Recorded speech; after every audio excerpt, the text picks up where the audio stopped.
Assalamualaikum warahmatullahi wabarakatuh. Cerita ini mengisahkan tentang penyesalan seorang wanita yang menikah di usia muda.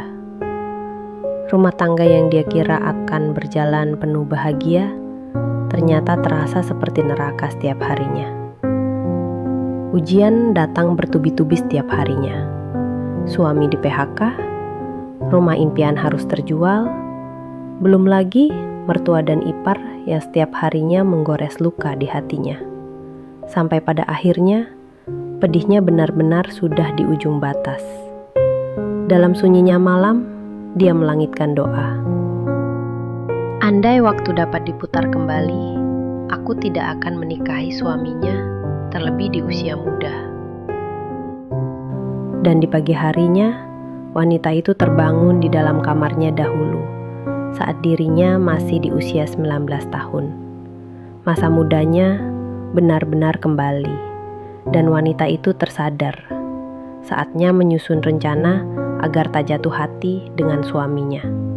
Teman-teman, sebelum menonton cerita ini, jangan lupa ya untuk subscribe channel ini.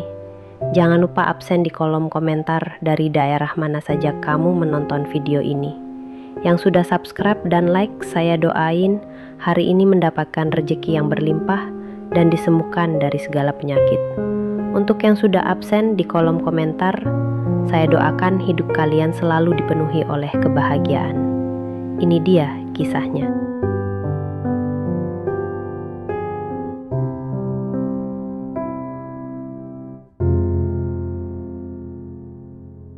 Aku Nadia, 24 tahun.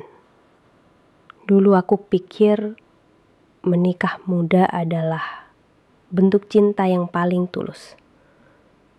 Aku pikir cinta bisa menyelamatkan segalanya. Tapi setelah 3 tahun, yang tersisa dari cinta kami hanyalah luka, air mata, dan doa-doa yang tak terkabul. Senyumku lebar saat menyambut tamu. Aku dan Danang berdiri berdampingan, berpegangan tangan di pelaminan. Orang-orang memuji kami, pasangan muda penuh harapan. Kami mencintai satu sama lain. Kami bahkan sudah mencicil rumah kecil lewat KPR. Danang bilang kita mulai dari nol, tapi aku janji akan aku isi hidupmu dengan bahagia. Waktu itu, aku percaya. Tahun pertama masih penuh tawa. Kami tidur berdua di kasur tipis, makan mie instan berdua, tapi tertawa karena bahagia. Kami berharap segera punya anak. Setiap bulan aku menanti dengan cemas, tapi hasil tes pack selalu negatif. Danang selalu mencium keningku dan berkata, "Gak apa-apa Nat, mungkin bulan depan." Tapi bulan demi bulan, tahun demi tahun, tak ada tanda-tanda kehidupan kecil itu datang. Tahun kedua, Danang mulai murung. Perusahaan tempat dia bekerja tiba-tiba goyah dan tekanan datang dari mana-mana. Aku mulai diam-diam mendengar ibu mertuaku bicara di telepon. Nadia tuh mandul, udah 3 tahun, masa gak ada hasil? Saat lebaran, adik iparku memberi sindiran manis. Mbak, enak ya hidup berdua terus, bebas. Kalau ada anak ribet deh pasti. Aku tersenyum kaku, tapi malamnya aku menangis dalam diam. Danang tak tahu, atau pura-pura tak tahu. 1 tahun lalu, Danang kena PHK. Kami bertahan sebisanya. Aku mulai jualan online, tapi hasilnya tak seberapa.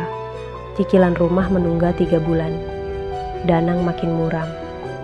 Satu malam ia berkata lirih, "Nat, kita harus relakan rumah ini. Aku udah gak sanggup lagi." Aku ingat, aku memeluknya sambil menangis. Bukan karena kehilangan rumah, tapi karena kehilangan rasa aman. Kami pindah ke rumah ibu Danang. Hari pertama, aku bawa koper dan senyum. Hari kedua, senyumku mulai hilang. Hari ketujuh, aku ingin pergi saja. Ibu mertua mulai mencampuri semua urusan. "Masakmu kurang bumbu Nadia." Kenapa bajunya Danang belum disetrika? Kamu kerja apa sih di kamar terus? Dua adik iparku yang masih kuliah memandangku dengan sinis setiap kali aku melangkah di dapur. Kadang aku dengar bisik-bisik, cewek gak bisa ngasih anak buat apa? Danang, dia bekerja serabutan, pulang malam, lelah dan semakin jarang bicara. Saat aku mengadu, dia cuma berkata, "Sabar ya Nat, mereka emang begitu. Aku juga bingung harus gimana." Aku mulai sering mengunci diri di kamar. Kadang menangis tanpa suara. Kadang hanya menatap langit-langit. Aku mulai bertanya dalam hati, kenapa hidupku jadi begini? Apa salahku? Kenapa Danang gak pernah membelaku? Cinta. Aku masih mencintai Danang, tapi rasa lelahku lebih besar. Rasa sendirian itu menakutkan. Aku, Nadia, 24 tahun, 3 tahun menikah. Tapi, aku merasa lebih tua dari usia sebenarnya. Bukan karena waktu, tapi karena luka-luka yang tak sembuh. Dan untuk pertama kalinya, aku berpikir, andai saja aku tak menikah muda.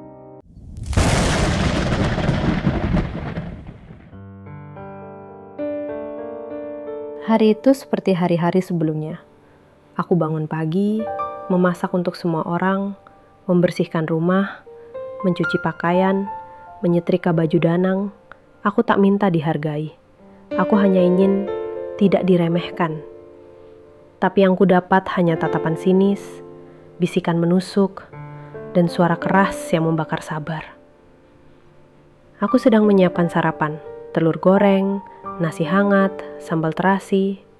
Ibu mertua mendekat, mengendus, lalu berkata dengan lantang, "Telurnya gosong, gak niat masak ya? Kalau di rumah orang harus tahu diri." Aku menunduk, "Maaf Bu." Lalu adik iparku menimpali dari ruang tamu. "Kalau aku sih ya, jadi perempuan, malu gak bisa kasih keturunan. Udah gitu cuma numpang." Yang satu tertawa, yang satu mengangkat alis penuh kemenangan. Hari itu, aku tidak menunduk. Aku diam. Tapi dalam dadaku, amarah mulai menumpuk, seperti api yang tak punya jalan keluar.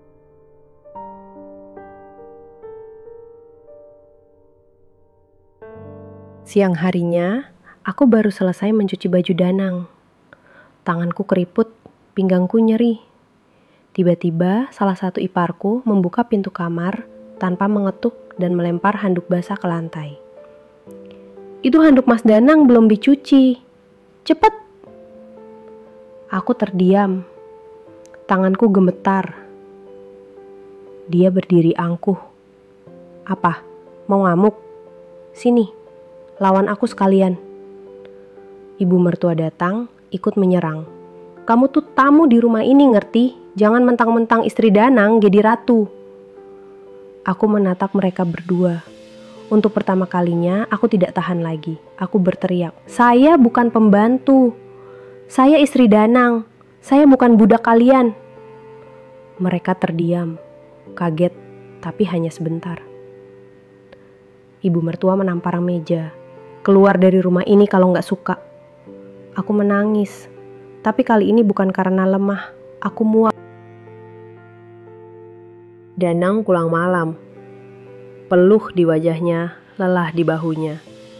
Aku berusaha menjelaskan semuanya, tentang perlakuan ibu dan adik-adiknya, tentang batas kesabaranku yang sudah hancur. Tapi Danang malah menghela napas berat. "Aku capek, Nat. Kamu kenapa sih selalu bikin masalah? Mereka itu keluarga aku." Aku terdiam. Rasanya dadaku diremukan. "Mas, aku ini istrimu. Aku juga keluargamu." Danang membalas, "Kalau kamu terus-terusan bikin keributan, aku juga gak tahu harus milih siapa." Aku masuk kamar, mengunci pintu. Aku menangis. Tidak keras, tapi dalam. Aku duduk di pojok ruangan, memeluk lututku. Dunia terasa dingin dan sepi. Lalu aku menengadah dan berkata lirih, nyaris seperti bisikan. Ya Tuhan, andai waktu bisa diputar kembali, aku tidak akan menikah muda. Aku tidak akan menikah dengan Danang. Air mataku jatuh satu persatu. Kalau aku diberi kesempatan lagi, aku hanya ingin jadi diriku yang tidak selelah ini. Layar menggelap perlahan, suara jam berdetak, detik demi detik, cepat, semakin cepat, lalu hening.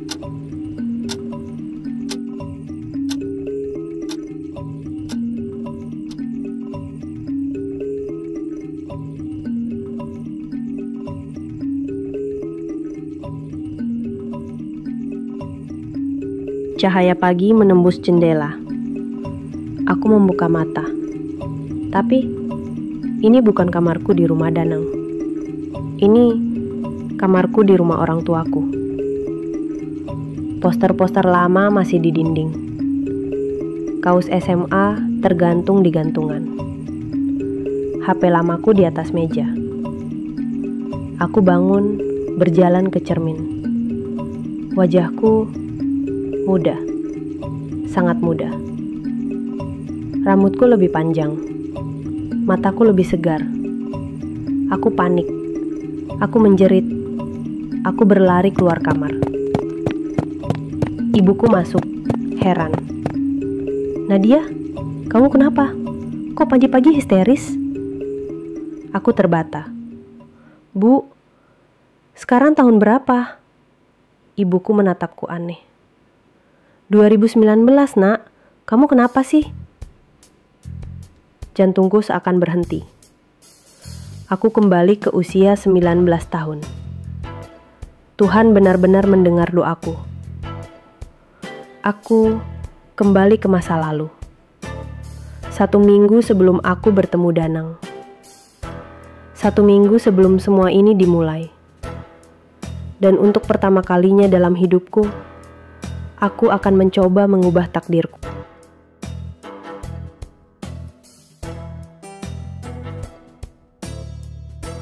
Satu minggu. Tepat 1 minggu sebelum aku bertemu Danang untuk pertama kalinya. 1 minggu yang dulu kupikir biasa saja, tapi ternyata adalah awal dari segalanya. Dan sekarang aku diberi kesempatan untuk memperbaikinya.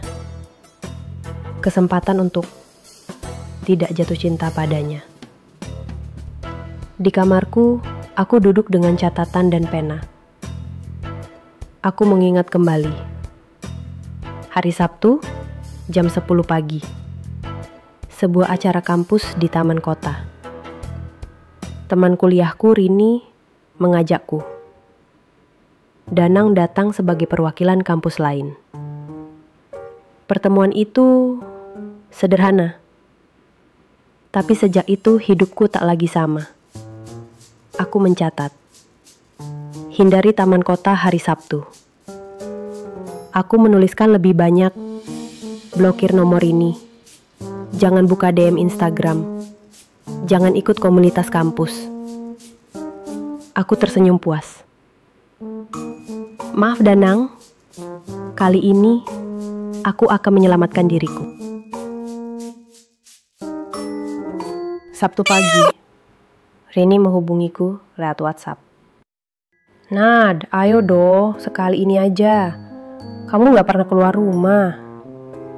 Aku hampir menolak, tapi ibuku ikut nimbrung. Nadia, masa terus di kamar? Teman ngajak silaturahmi malah ditolak. Dengan berat hati, aku mengiyakan. Tapi aku bersumpah, aku tidak akan menyapa Danang. Tidak akan mendekat. Di acara itu, aku berdiri di pojok, memakai masker dan topi. Berusaha tak terlihat. Tapi semesta punya rencana lain. Seseorang dari belakang menabrakku. Kopi tumpah ke bajuku. Maaf, ya ampun aku ceroboh banget. Aku menoleh. Dan dia berdiri di sana. Danang, muda, manis, tulus. Dan persis seperti pertama kali kami bertemu dulu, matanya menatapku penuh rasa bersalah. Bajumu kena ya? Aduh, aku minta maaf banget. Aku cariin tisu ya. Aku tidak bisa bicara. Dadaku sesak. Bukan karena amarah, tapi karena aku masih bisa merasakan jantungku berdebar karena Danang duduk di sebelahku. Kami berbincang, awalnya tentang kopi, lalu buku, lalu mimpi, sama seperti dulu. Dia begitu ramah, hangat, sederhana. Aku melihat matanya, dan aku tahu ini momen yang sama. Momen saat aku mulai jatuh cinta. Aku berusaha menjaga jarak.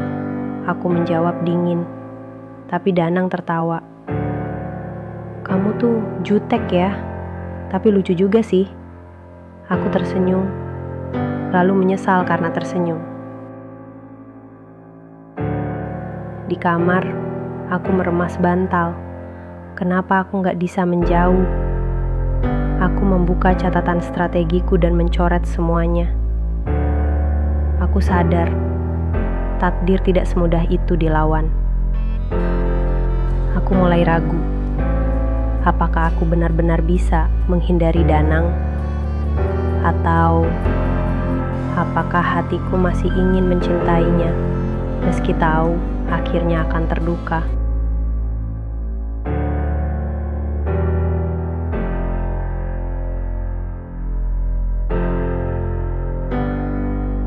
Beberapa hari kemudian, Danang mengirim pesan lewat DM Instagram. Hai Nadia, senang ngobrol kemarin. Boleh minta nomormu? Aku terpaku. Jemariku menggigil. Di masa laluku, inilah awal segalanya. Kami mulai chatting, lalu bertemu, lalu jatuh cinta. Aku menutup layar, bernapas panjang. Jangan Nadia, kau sudah tahu bagaimana akhirnya. Tapi tanganku bergerak sendiri, dan aku mengetik. Hai Danang, boleh kok, ini nomorku. Aku mencoba melawan takdir. Aku mencoba menghindar.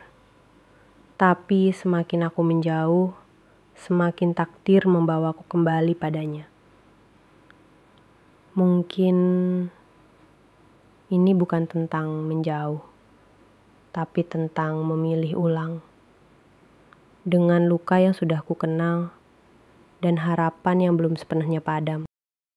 Aku sudah tahu kemana jalan ini akan berujung. Tapi entah kenapa, aku tetap berjalan di atasnya. Dengan hati yang ragu, dengan langkah yang gemetar, aku kembali membuka pintu untuk orang yang dulu pernah membuatku patah. Danang.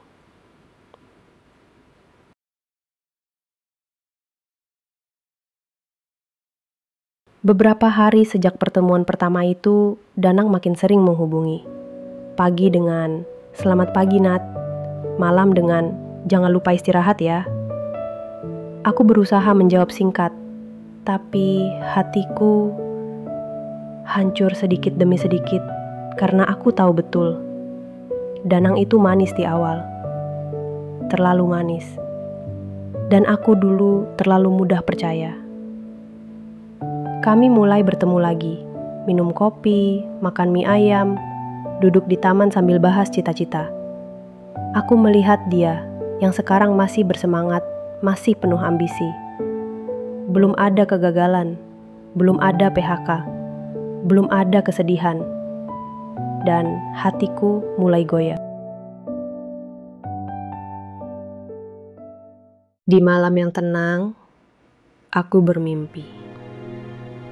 Mimpi tentang rumah mertua, tentang tamparan kata-kata, tentang air mata, tentang aku yang berteriak di dalam kamar, sendirian. Aku terbangun dengan keringat dingin. Aku berdiri di depan cermin dan berbisik pada diri sendiri. Kenapa kamu bodoh sekali, Nat? Kamu tahu apa yang akan terjadi. Tapi aku juga tahu, perasaan ini tidak pernah benar-benar pergi. Aku bercerita pada Rini, sahabatku, tentang Danang, tentang keraguan. Tentu, aku tidak bisa cerita soal aku kembali ke masa lalu. Itu akan terdengar gila. Rini tertawa kecil. Kamu takut jatuh cinta lagi sama cowok baik kayak Danang? Nah, kamu terlalu banyak mikir. Ikuti aja hatimu. Aku ingin berteriak. Hatiku sudah pernah hancur karena dia. Tapi aku diam. Aku hanya tersenyum pahit. Sore itu, Dana menjemputku dengan motor tuanya. Kami ke danau kecil di pinggir kota, tempat aku dan dia dulu sering berbagi mimpi. Dia menatapku lama. Aku gak tahu kenapa, tapi aku nyaman banget sama kamu. Bahkan baru kenal, rasanya udah cocok aja. Aku menunduk, menyembunyikan mata yang mulai berkaca-kaca. Nadia, boleh aku serius sama kamu? Dadaku berdentum keras. Ini titik awal dari segalanya dulu. Dan kali ini, aku tidak menjawab. Aku hanya menatap langit senja dan bertanya dalam hati, haruskah aku menyakiti dia sekarang atau membiarkan dia menyakiti aku lagi nanti? Di kamar malam itu, aku membuat 2 daftar di buku catatanku. Jika aku memilih Danang, cinta yang kukenal, tapi juga luka yang menyiksa. Jika aku menjauh, bebas dari rasa sakit, tapi juga kehilangan bagian dari hatiku sendiri. Aku mengelus halaman itu dengan jari. Aku gak bisa terus seperti ini. Menyintai Danang itu seperti berjalan di atas bara. Panas, perih, tapi entah kenapa aku tak bisa berhenti. Aku tahu ujungnya, aku tahu luka-lukanya. Tapi ada satu hal yang aku tidak tahu. Bisakah aku mengubah akhir ceritaku jika kali ini aku memilih dengan sadar?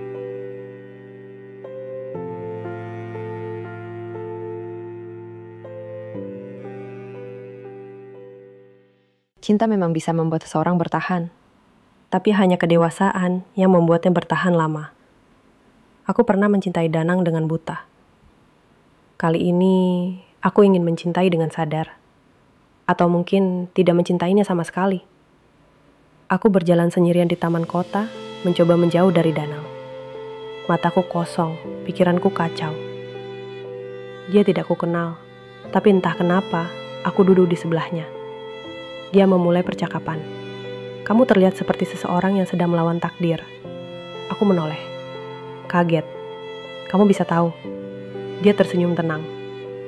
Aku dulu juga seperti kamu.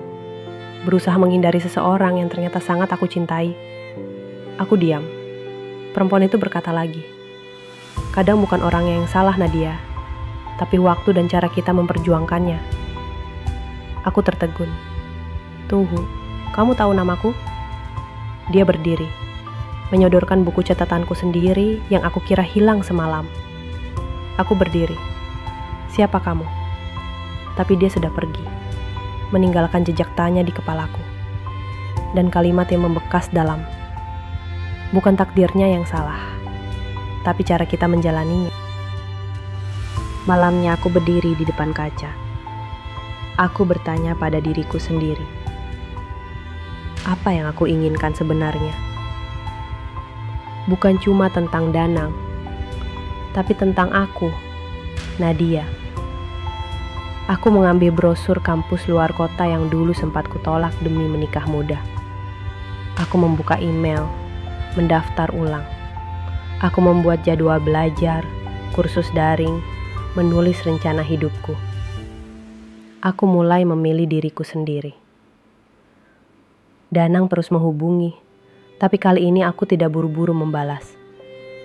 Aku ingin tahu, apakah cintanya padaku cukup kuat untuk tumbuh bersama, bukan hanya untuk jatuh bersama. Suatu malam, aku bertemu Danang lagi.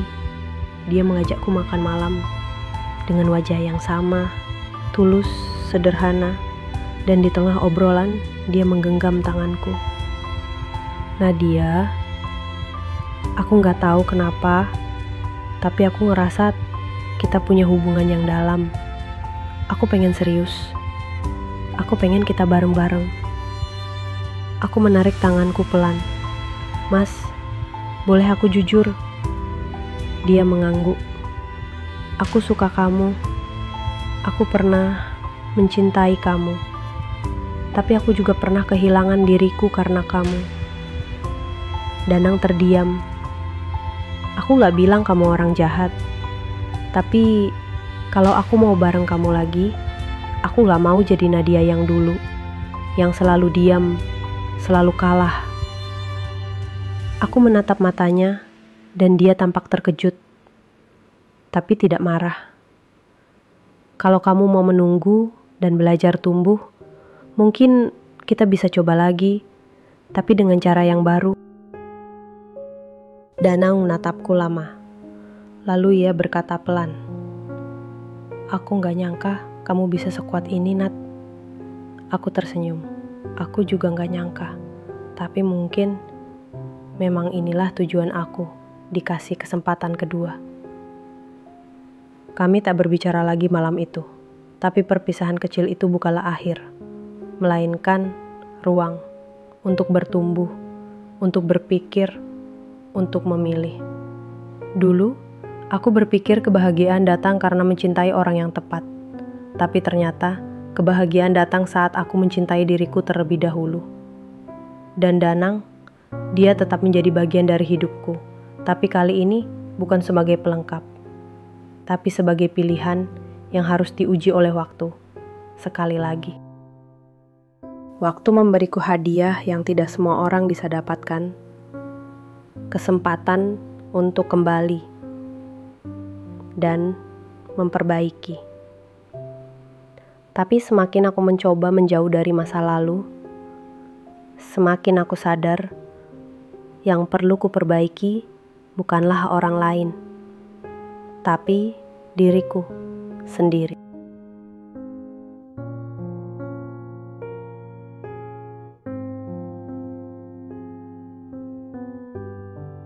Dua tahun telah berlalu. Aku lulus dari universitas terbaik yang dulu kuimpikan. Aku kini bekerja di bidang yang aku suka. Menulis, berkarya, bebas. Aku hidup di kota berbeda. Mandiri, utuh, tanpa luka yang menuntut dilupakan. Tanpa cinta yang memaksakan kepemilikan. Tapi kadang, di malam-malam sepi, aku masih memikirkan Danang. Bukan dengan air mata, tapi dengan senyum kecil dan rasa terima kasih. Karena dari semua orang yang pernah hadir, dialah yang paling mengubah hidup. Hari itu aku menghadiri pameran buku di Jakarta. Seorang laki-laki berdiri di dekat rak yang sama. Aku menoleh dan mata kami bertemu.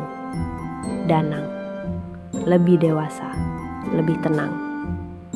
Dengan sorot mata yang dulu membuatku jatuh cinta, dan kini menenangkan.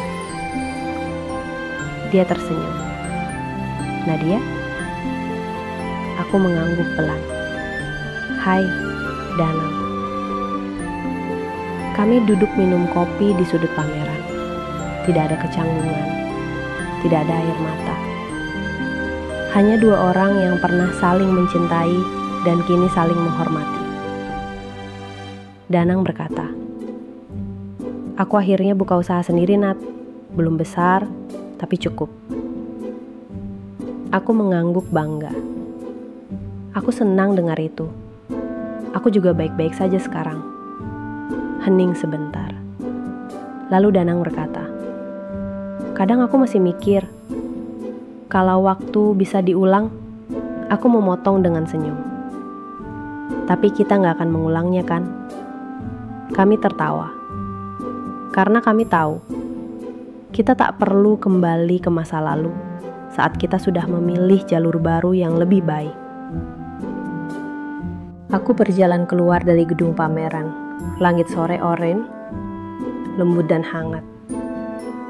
Dulu, aku pernah berdoa agar waktu bisa diputar kembali, dan Tuhan mengabulkannya. Tapi ternyata, keajaiban sejati bukanlah kembali ke masa lalu, melainkan belajar dari masa lalu itu dan memilih arah baru tanpa takut. Danang bukan salahku, dan aku juga bukan korban. Kami hanya dua jiwa yang pernah bertemu di waktu yang terlalu muda, dan kini masing-masing berjalan dalam damai. Nadia naik ojek online, Danang berdiri melihat dari jauh. Tak ada janji, tak ada drama, hanya dua orang yang dulu pernah saling menyakiti, yang kini saling mengikhlaskan. Demikian kisah tentang Nadia yang akhirnya mampu merubah takdirnya. Jangan lupa like video ini dan subscribe channel kami supaya kami lebih bersemangat menyajikan kisah-kisah baru untuk menemani kegiatan Anda setiap harinya.